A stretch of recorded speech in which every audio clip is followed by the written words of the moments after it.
හරි අද සාධනය පිළිගන්නවා ඩේටාබේස් මැනේජ්මන්ට් සිස්ටම් වලින් කියන 22 වෙනි ප්‍රශ්නෙට. හරි.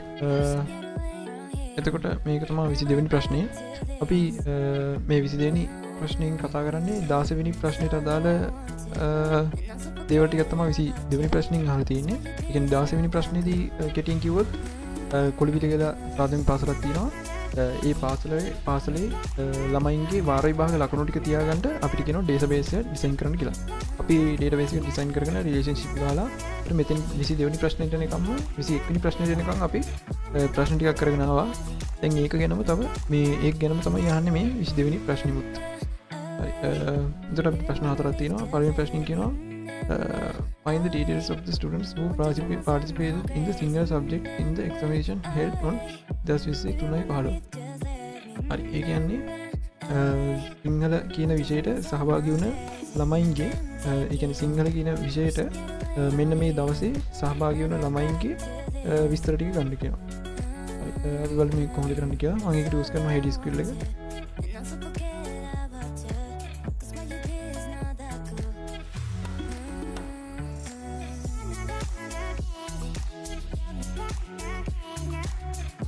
මේ විදිහට මම කෝඩින් එකක් කරා. මෙතන දෙවල් පේනවා select එකක් දාලා select student index number එක සහ student ගේ first name එක, student ගේ last name එක, student ගේ gender එක, student ගේ contact number එක සහ class table එකේ class name එක, subject table එකේ subject name එක ගන්නවා from student table එකෙන්. ඊට පස්සේ join එකක් ගහලා මම මෙතනදී join query එක use කරලා තියෙනවා. join කියලා ගහලා class table එක join කරනවා. ඊට පස්සේ on කියලා එකක් දාලා class table එකේ class id එක තමයි class id එක තමයි foreign key එක විදිහට තියෙන්නේ. ඊට පස්සේ ඒක එතෙන් දීලා ඊට පස්සේ student table එකේ class id එක තමයි class id එක තමයි මෙතනදී අර table එකේ foreign key එක වෙන්නේ.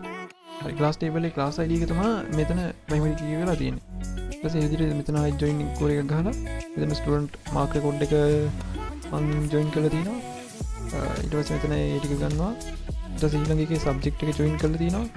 ඊට පස්සේ exam term එක join කරලා තියෙනවා. ඊට පස්සේ ව්‍යාකරණ ක්ලෝස් එක දාලා චෙක් කරගෙන තියෙනවා සිංහල ලැන්ග්වේජ් එකද කියලා. සිංහල ලැන්ග්වේජ් and literature ද කියලා. and එකක් දාලා ආයි චෙක් කරගෙන තියෙනවා exam term එක මෙන්න මේ දවසද කියලා. දැන් අපි මේක execute කරලා බලුවොත් ඔයාලට පේනවා මෙන්න මේ දවසේදී සිංහල ලැන්ග්වේජ් සහ literature කියන subject එක කරපු කෙනාගේ කරපු අයගේ විස්තර ටික විල තියෙනවා. ඔන්න ඔය ටික තමයි විල තියෙන්නේ. හරි. එහෙනම් අපි ඊළඟ ප්‍රශ්නට යමු. මේ ප්‍රශ්නේ තියෙනවා සඳුන් Wijeratne found out the marks of the examination in which student appear on the 2023-15 is date of the examination, the term, the number of admission, the name of the and the name of the subject. හරි. ඒ කියන්නේ මෙන්න මේ දවසේදී මේ සඳුන් විජේරත්න කියන ළමයා exam එක කරලා තියෙනවා. එන්නේ ඒ කෙනාගේ විස්තර ටික ගන්න කියලා තමයි කියන්නේ. මෙන්න මේ අදාළ විස්තර ටික ගන්න කියලා තමයි කියන්නේ. හරි. අපි බලමු කොහොමද කරන්න කියලා. මම මේක අයින් කරගන්නවා.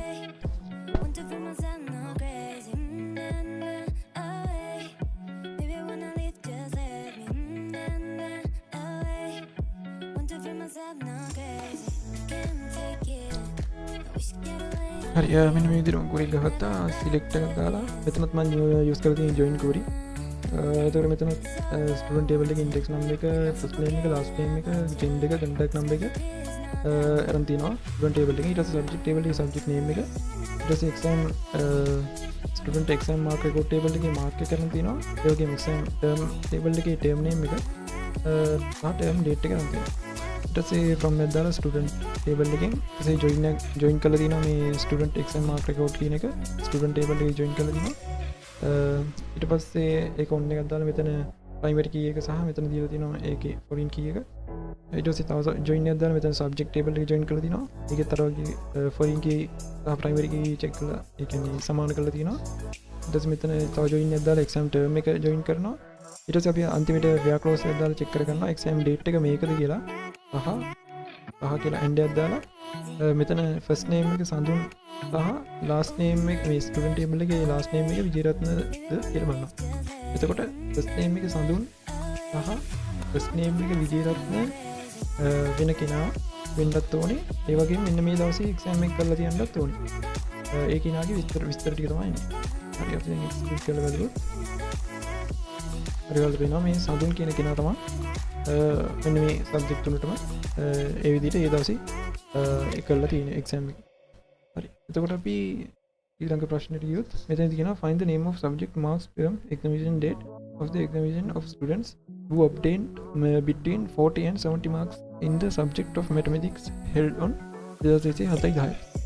ඒ කියන්නේ මේ 2007-10 කියන දිනේදී ගණිතය කියන විෂය ඒ කියන්නේ ගණිතය කියන විෂය අදාළ එක්සෑම් එක ලිව්ව කෙනා වෙන්නත් ඕනේ.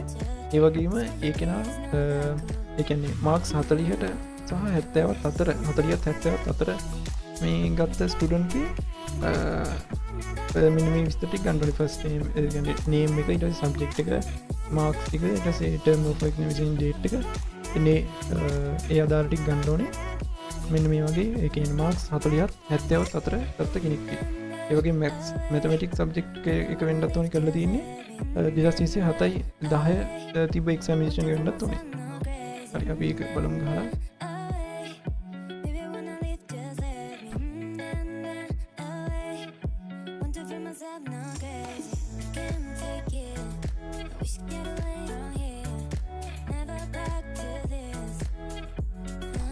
හරි මේ විදිහට මම කෝරි ගහත්තා.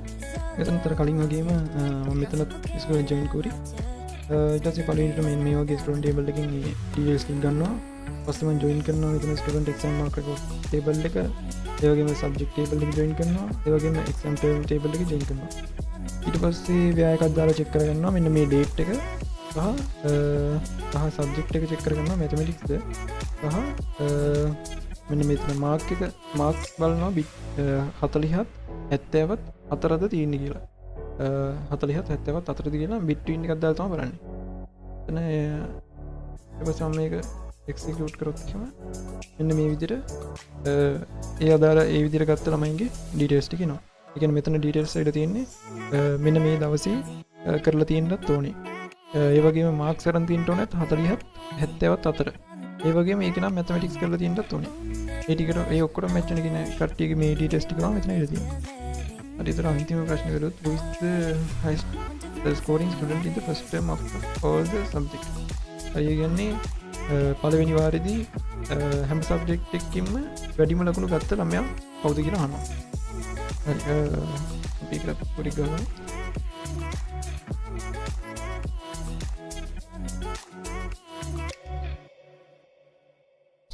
හරි මේ විදිහට මම ගොරික් ගහගත්තා. මෙතනදී මම සිලෙක්ට් කරගන්නේ යාගේ ෆස්ට් නේම් එක සහ ලාස්ට් නේම් එක විතරයි.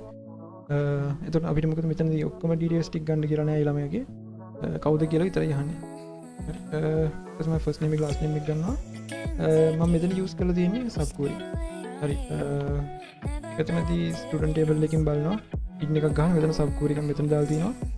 ඊට පස්සේ මෙතනදී සබ් ක්වෙරි එක ගන්න මෙතනදී ඊළඟ එකෙත් සබ් ක්වෙරි එකක් ගන්න මෙතනදී බලලා තියෙන්නේ මැක්ස් එක. ඒ කියන්නේ වැඩිම ලකුණු ටික තමයි මෙතනදී බලලා තියෙන්නේ.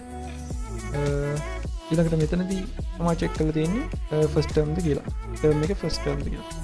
හරි එතකොට මේක එක්සිකියුට් කරොත් වලට එනවා ෆස්ට් නේම් එක අමන්දා ලාස්ට් නේම් එක මොසෙස්. ඒක අමන්දා මොසෙස් කියන කෙනා තමයි ෆස්ට් ටර්ම් එකේදී වැඩිම ලකුණු ගන්න තියෙන්නේ. හරි එහෙනම් ඕක තමයි අද වීඩියෝ එක. එහෙනම් අපි ඊළඟ වීඩියෝ එකෙන් ආයෙත් හම්බෙමු. ස්තුතියි.